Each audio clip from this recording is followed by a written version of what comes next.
Welcome to Slice of PI, where we take quick hot takes on the news whenever we feel like it.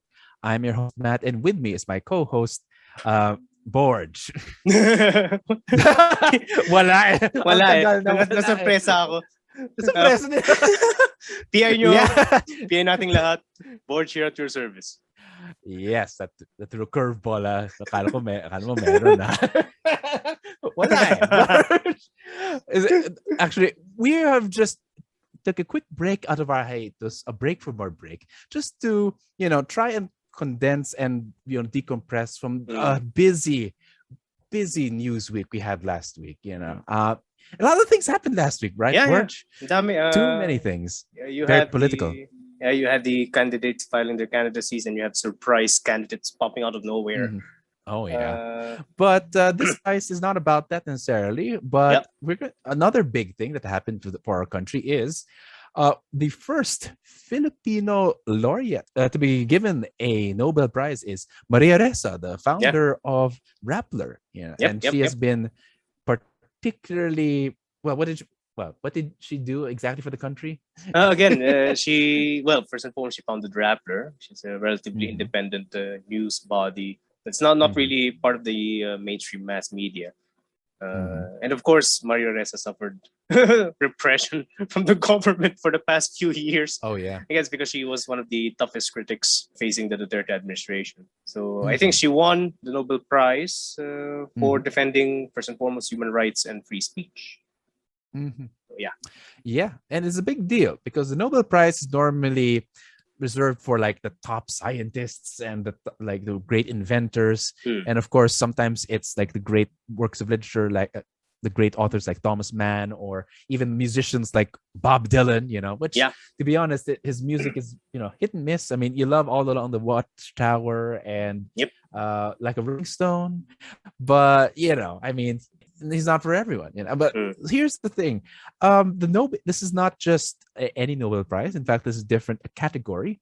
There's a Nobel Science Award, and there's a Nobel Prize in Literature, and this one is the Nobel Peace Prize. Nobel Peace Prize. What's normally the criteria for getting a Nobel Peace Prize? Is that a big deal? Saying being a scientist.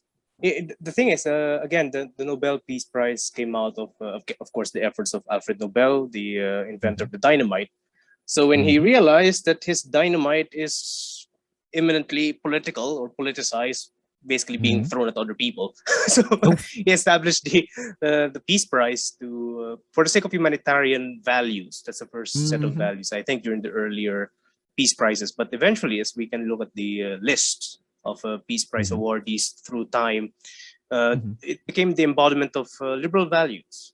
So you have the likes of, of course, the same humanitarian purpose as well. So it was given to several organizations. So that's another thing that we can take into account. It was given to the Red Cross. UNICEF, I think, received Nobel Peace Prize back in 1965. But it's also given to liberal champions of liberal values. You have Martin Luther King Jr. be one.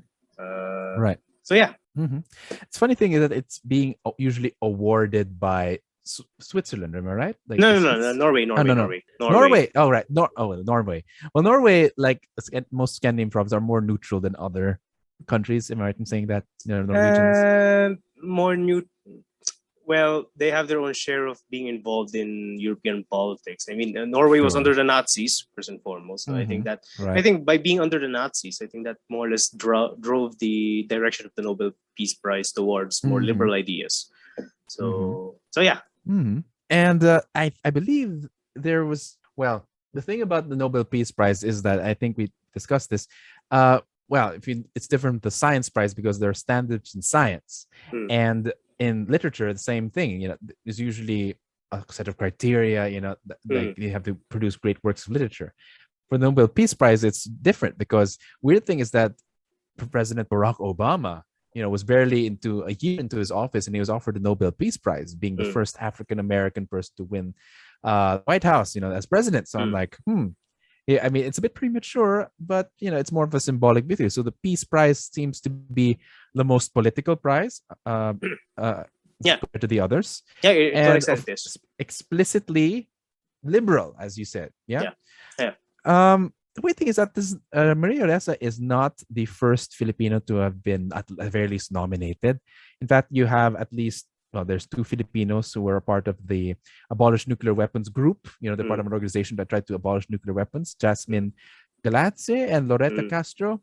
And you have, of course, the prohibition of chemical weapons. They're composed of 10 Filipinos led by Franz Ontal. We'll send the link about that. But they're definitely, and then Father Jet of Ateneo was part of an intergovernmental panel of climate change in 2007. He was nominated. He was an environmental scientist, part of the panel.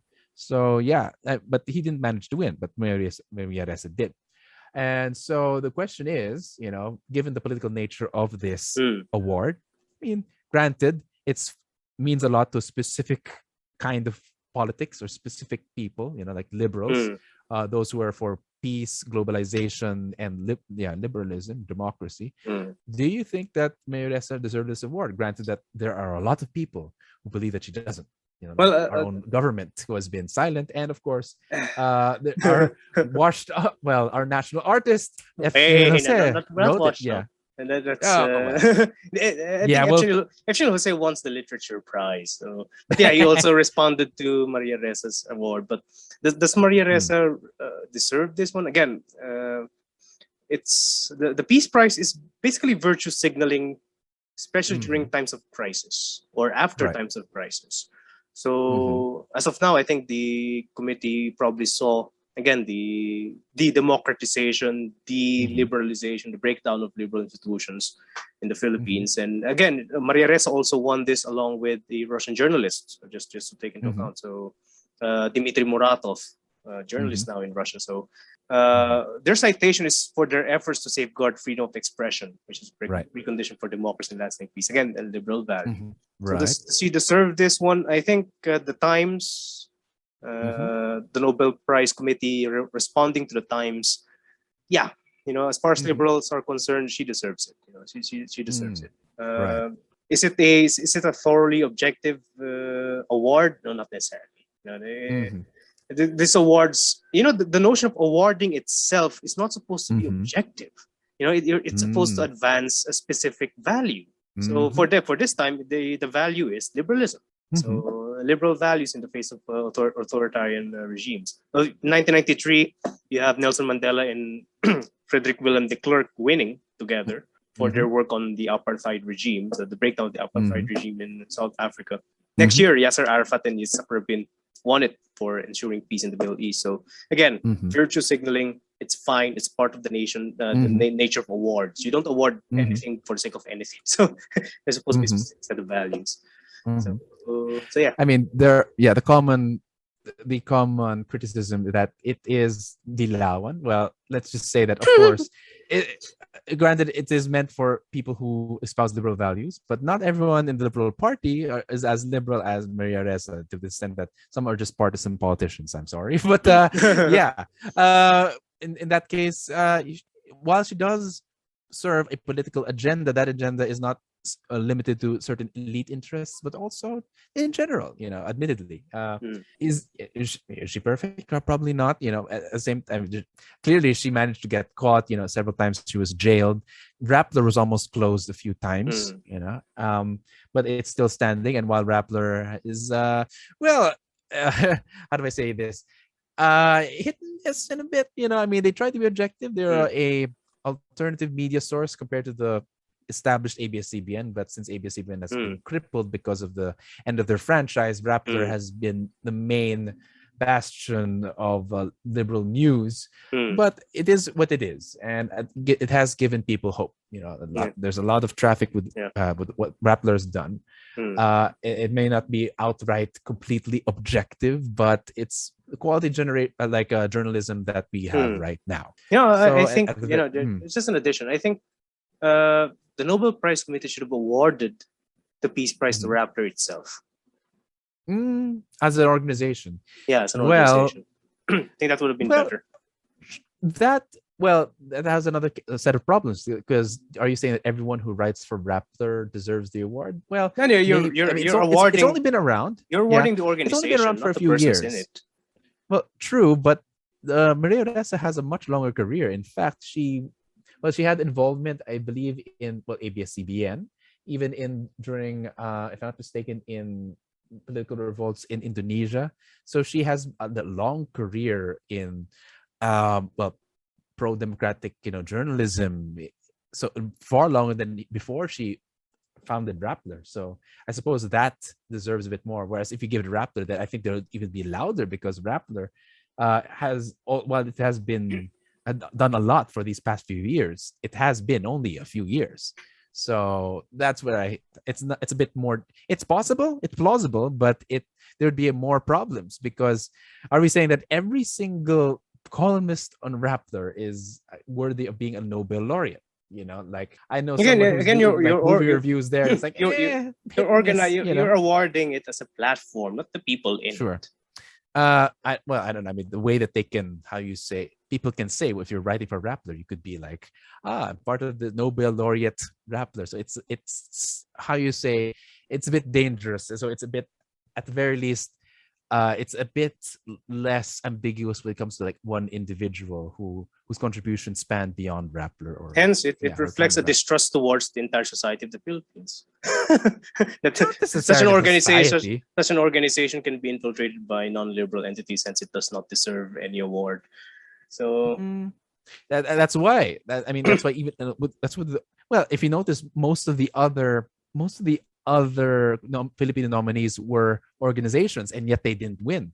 I don't know why. But with regards to individuals, there's something probably less risky about an individual being awarded, because there are some members that might not deserve it, so they're very careful.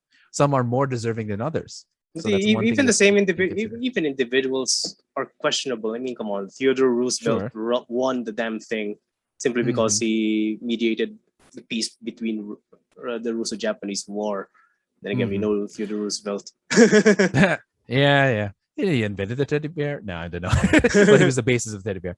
And so that's Maria Ressa. Congratulations, Maria Ressa. That was a great victory for the Philippines. You make your country proud, not just for liberal Filipinos, but liberal Filipinos in general. Next, the special. That's the first slice. For the second take one special, the second slice is a bit more sober. We have the death of Chito Gascon, who was serving as the Commissioner for Human Rights, and who has been a particular, of course, critic of Duterte. So while one critic of Duterte was awarded for her contributions to journalism, one recently, well, of course, passed away, despite being, of course, in the Commission of Human Rights, which is constitutionally mandated to maintain human rights. At one point, Duterte administration, well, in particular, Pantaleon Alvarez, reduced their budget to 1,000, and of course, but he fought through. He continued to speak against the regime, despite being hammered by the regime as well. So, and now eventually he succumbed not only to to COVID-19 itself, which we have all been fighting in one form or another, but also, I suppose, you have anything to say with regards to this particular individual, Chito Gascon?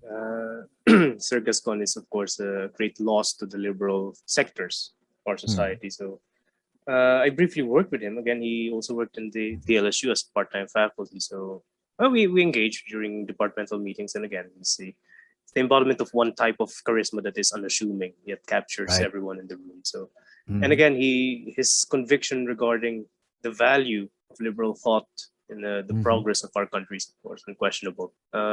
Again, he fought against the government abuses of human rights. So, since EJK, or judicial killings, extrajudicial killings, or let's just say killings. I don't want to call it extrajudicial, just basic killings have been perpetuated by many government police forces. So the fight was I'll be realistic, so it was not a successful fight since the regime is still intact and abuses are still there, but he fought a good fight. So we have one pillar of Philippine liberalism passing away, and we have another one being awarded. So what does it say about the future of liberalism in the Philippines? What do you think? God giveth, God taketh away. That's one way of putting it. It's balancing out, but it's very sad, actually. Like, you can't be too happy, But one thing is that beyond, of course, his time as the Commission of Human Rights, he was also, of course, an active student government. The student president. I believe in his time is in UP. Active Even leader. my dad actually remembered him as student leader, and also he as a lawyer. I think he was a young lawyer. He was even one of the youngest framers of the Constitution. He helped write the 1987 Constitution we currently have now. So technically, whatever he says is authoritative. And like what you said, he does have a certain kind of charisma. Like I remember my time as an intern for the Ateneo School of Government. The roundtable discussion had like big wigs, like secretaries and associate secretaries of, associate commissioners of the COMELEC, of political parties, organizers and big people, NGOs, political analysts. And then you have this guy, unassuming, who just comes in late. And then all of a sudden, when he starts speaking, everyone is silent and everyone listens. So he captures the room. And it's like, who is that guy? It's like, oh, he was one of the youngest framers of the Constitution. So he was one of the hands that wrote the Constitution. Like, wow, this guy. And the weird thing is that definitely he had the habit after the event, he had the habit of giving cards. So my only interaction was I shook his hand, got his business card. And this is around like 2011. So that's around like 10 years ago. And then fast forward to 2015 when I first started teaching at De La Salle. Of course, wala pa akong pwesto, wala pa akong upuan sa opisina natin. I didn't have a place in the office yet. And that is like our secretary at the Verge said, dito ka lang, boss. Like just stay here. It's like, so may gamit pa dito. There's still stuff. Kanino ba to? It's like, kay Sir Chito Gascon. Like, Sir Chito Gascon. So in a way, I inherited his spot, in our office in DLSU. It's like it's kind of spooky the way his presence is in my life. And speaking of, not only that, I also inherited one of his classes, Cinema and Politics, because I remember in that office there were some DVDs which he used to teach cinema and politics. So I hope to give that course justice. So yeah, and so it's very lot things, and yet people make fun of his death. But the weird thing is that one of his last words is he of course he I think he knew he was very sick. He said, when I'm done here, please bring me home so that someone else who needs it more than me can use it. So that's like wow. And I think a lot of people, especially in the civil society, describe him as a living saint almost. So yeah, I mean, be careful, not like no, we would not worship. And that's one thing. Yeah, but he's worth at the very least remembering. Yeah. I have no love lost for liberalism in the Philippines, so we know that. But Sir Chito's passing away is, of course, a loss to citizenship here in our country. So right. So yeah, there are people who speak of liberalism and people who teach it, people who read about it, and then there are those who live it. And he was one of the few people who lived it. So yeah, rest in peace, Sir Chito Gascon. Whew. So that was the slice. One honored liberal, the other one passed away. So yeah. Anything else? Yeah, I think that's it. So we need to inquire about the future of liberalism in the Philippines, given that there's a change of guard to an extent. Right. Anyway, so thank you for listening for this slice. Buy one, take one slice, and we will resume. I know we kind of avoided it, but everyone, we were expecting us to talk about candidates and the actual viers for higher office, like president, who will replace Rodrigo Duterte. Well, eventually we will be releasing our special COC, filing of candidates special. Halloween special. Halloween special, because it's kind of scary, You'll never know what's going to happen. So a lot of ghouls and ghosts. So yeah, vying for the position. Very weird set of characters. And there's a lot to say about it. And we hope this will, how you say, make palipas or to tide you over. But may have other slices of PI. But hope you enjoyed this one. But until the next episode, magandang gabi, mga PI.